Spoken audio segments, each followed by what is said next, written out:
Our first series of modules began to explore the question, how could you make the world a better place if your vision for interchanging value was not impeded by technological constraints? This next series, with the theme, the approach that can best address your challenges is based upon representing assets of value as digital tokens, begins to deliver tangible answers to that question.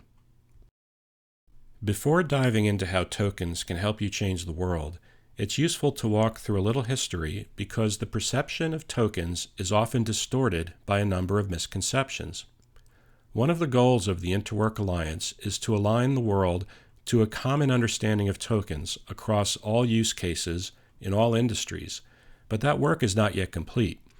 In the meantime, understanding the origins of the disconnects helps reality shine through more clearly. Very simply, a token is something that represents the value of something else. In the previous series, we noted how currencies are in fact well-known forms of tokens because currency is just the representation of something else of value. We also pointed out how that representation has changed over time, from representing a fixed value in gold held by the issuer to the current representation of a promise by the issuer to accept that token for payment of debt. Perhaps the easiest way to more generally envision tokens as representations is to think about the board game Monopoly, where the whole game revolves around tokens.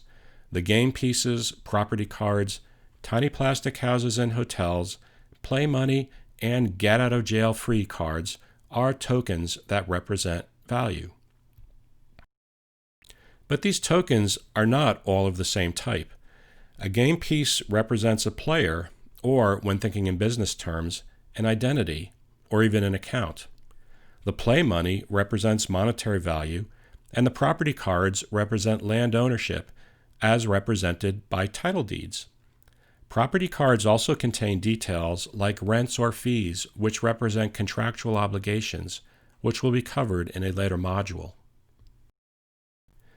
The money and property cards act like bearer instruments, meaning if you possess or bear these tokens, you are the owner and can do anything you want with them. Bearer instruments are anonymously sold or redeemed, so when the game is over, there is no record of who previously owned a property or held that particular $500 bill.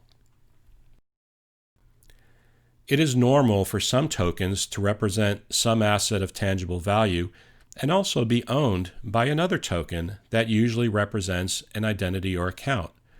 In the Monopoly analogy, the engine token can own the Park Avenue property card token. Outside the gaming world, there are many common real-world examples of tokens. Diplomas represent a certification that you have passed some rigorous course of education. Tickets to concerts and movies represent your rights and privileges with respect to the specified entertainment. UPC codes represent classes of products.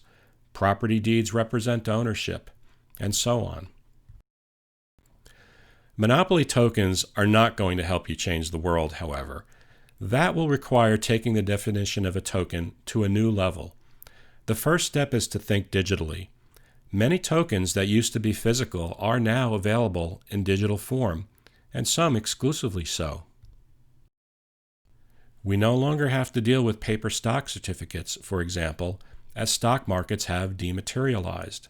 Many plane tickets now exist only on electronic devices. But simply taking a physical representation of value and turning it into something digital only makes ownership of the token more convenient.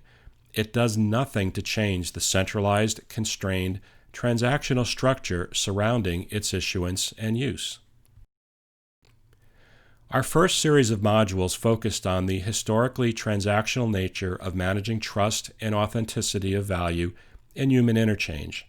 Having now introduced digital tokens as electronic representations of things of value, the next step forward is an exploration into how the control of value represented in digital form can be shifted from centralized and vertical to decentralized and democratized. The good news is that this shift began in 2008 with the introduction of a peer-to-peer cash exchange system called Bitcoin that was based on decentralized cryptography. It represented the first time that the management of trust could be shifted to a decentralized, democratized system that all parties agreed would authentically represent their value and allow them to interchange that value in new and exciting ways. The bad news is that Bitcoin has fused the concept of tokens to peer-to-peer cash systems and the underlying technologies on which they run. The next module of this series will show how this fusion came to be and the harm that it has caused to the progression of digital tokens as a worldwide means of interchange. Fortunately, this harm can be undone.